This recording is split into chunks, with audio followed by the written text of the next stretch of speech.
বাংলাদেশে ওলামায়ে কেরাম, ইসলামপন্থী, হেফাজতে ইসলাম, বাংলাদেশ খেলাফত মজলিস সহ ইসলামী সংগঠনগুলো নারীর ন্যায্য অধিকার বাস্তবায়নের জন্য মাঠে নামছে।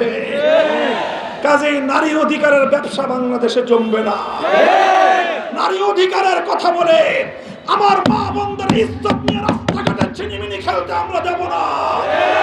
আমার ঘরের ইজ্জতের প্রতীক আমার মা বোনদেরকে বেশ্যার পরিচয় ধারণ করবার জন্য, বেশ্যার পরিচয় দেওয়ার জন্য যারা পায়তারা করছে, রাজপথে তাদেরকে মোকাবেলা করা হবে ইনশাআল্লাহ। বাংলাদেশের মানুষ তারা যেমনি ভাবে তাদের দেশের প্রতি ইঞ্চি মাটির স্বাধীনতাকে রক্ষা করতে জানে, তারা তাদের ঈমান এবং আকীদাকে রক্ষা করতে জানে, তারা তাদের ঐতিহ্য এবং মান সম্মানকে রক্ষা করার জন্য বুকের রক্ত দিতে তারা জানে।